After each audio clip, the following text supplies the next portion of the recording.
Hi friends, तुमचं आजचे फोडणी याच किचनमध्ये स्वागत आहे. आज आपण बघणार आहोत दूध शेवभाजी. दूध शेवभाजीसाठी लागणारे साहित्य: कांदा, टमॅटो, कोथिंबीर, आलं, मिरची, लसूण पेस्ट, दूध, गरम पाणी, शेव आणि काही मसाले.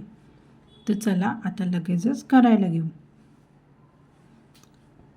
कढई ठेवून त्यात 2 चमचे तेल टाकायचे.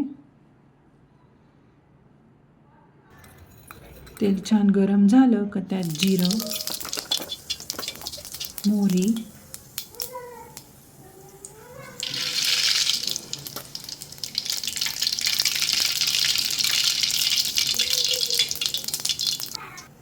जिरं मोहरी छान तडतडली की त्यात आलं, लसूण, हिरवी मिरची पेस्ट टाकायची आणि छान मिक्स करून घ्यायचं.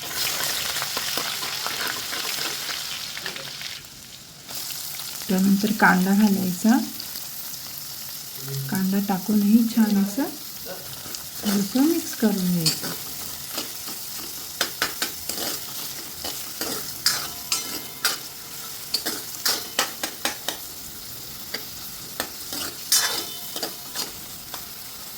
आता हा कांदा सोनेरी रंग येईपर्यंत होऊ द्यायचा. त्यानंतर यात टमॅटो टाकून छान मिक्स करायचं परत. त्यानंतर याच्यात आपण काही मसाले घालू: लाल तिखट, हिंग, हळद, किचन किंग मसाला, धने जिरे पूड. हे पण छान असं मिक्स करून मसाल्याला तेल सुटेपर्यंत वाट बघायची.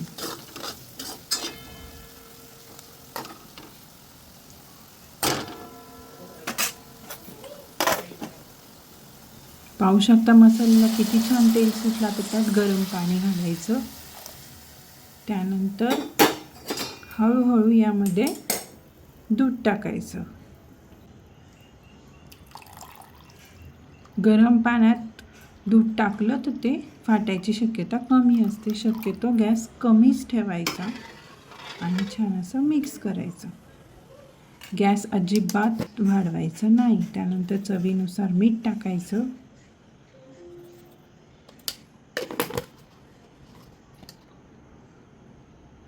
आणि आता उकळी येईपर्यंत वाट बघायची. 1-2 मिनिटांनी छान उकळी आलेली आहे. पाहू शकता खूप छान असं तेलही सुटलेलं आहे रश्याला. आता थोडंसं मिक्स करायचं.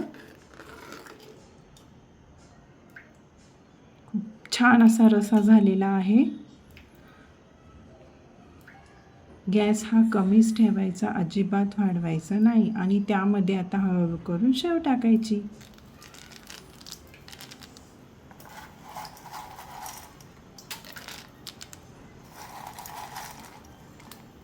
त्यानंतर वरून थोडीशी कोथिंबीर टाकायची आणि छान असं उकळी येऊ द्यायची.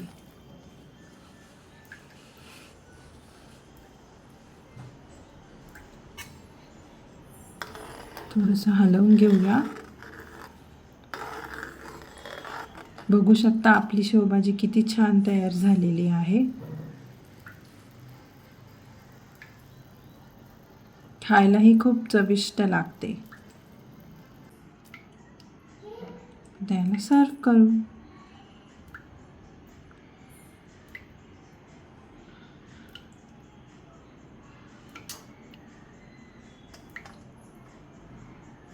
धन्यवाद. रेसिपी आवडल्यास लाईक, शेअर, कमेंट जरूर करा.